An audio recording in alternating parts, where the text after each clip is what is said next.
Thank you, Nikki, for inviting me. Multiple sclerosis, age 37. Lymphoma, age 30.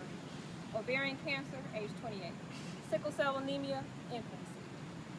These diseases were and are fought by women that are sisters, wives, aunts, friends, confidants, and moms and chiefs. They are you, and one of them is literally me. In 2010, I was diagnosed with multiple sclerosis. 30 days after burying my mom, I went to the emergency room thinking I had what was maybe a sprained shoulder. 24 hours later, I was in a hospital hooked up to IV steroids with the diagnosis of MS and a prognosis of not walking anytime soon. Multiple sclerosis had paralyzed me on all of my left side. What my doctor told me was, you're going to stay here for 10 days, stay hooked up to these IV meds, and then after that, we'll send you to a rehab facility. I'm a mom of 3. You got 10 days to get me out of this hospital. So in 10 days, I figured, Jesus rose in 3 days, surely I can walk in 10. So in walk I did.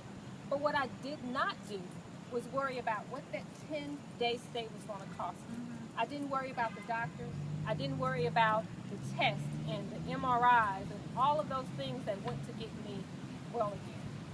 What I worried about was my husband combing my daughter's hair.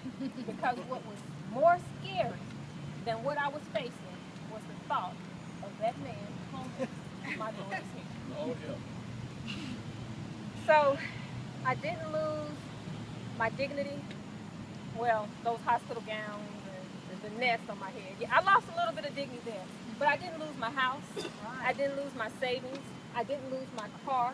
I wasn't the mother that was a burden to her husband and her children simply because I had MS. I had a disease that was attacking my brain that was telling me you will not walk. I'm a little more stubborn than MS. I think we're a little more stubborn than Congress. All right, all right. I don't think we're going to allow them to tell us what we can and what we cannot do. They have coined the Affordable Care Act Obamacare. I like that. Because what it tells me is Obama cares. All right. He cares about my family. He cares that my husband might have to comb my daughter's hair. He cares that I might lose my house. I might lose my car. I might lose my savings. My husband might lose his dignity. Did I lose all those things then? No. Because I had great insurance. Shouldn't we all have great insurance? Yes, ma'am. But what I could lose without Obamacare is I could lose that insurance. Because what the insurance companies have done is they branded me. I now have the scarlet letter P on all my insurance records. I have a pre-existing condition. Right. So does my best friend Tangi, who battled lymphoma. So does my friend Candace, who's battling sickle cell anemia. So does my friend Tammy, who beat ovarian cancer. We all now have a scarlet letter P. And what Obamacare does for us, all of us who are moms and chief, is it ensures that you can't drop me, you can't ignore me, you can't tell me that I don't matter. You can't take my house, you can't take my car, you can't take my dignity. And most of all, you cannot let our husbands comb my daughter's hair.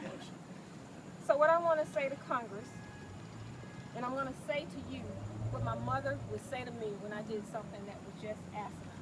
Stop it! Stop this foolishness. We are the United States of America. We stand together. We stand united. We do not leave the least of us uncovered. All right. We do not drop the least of us. So what I want to say to President Obama is thank you. Thank you for showing me that you care.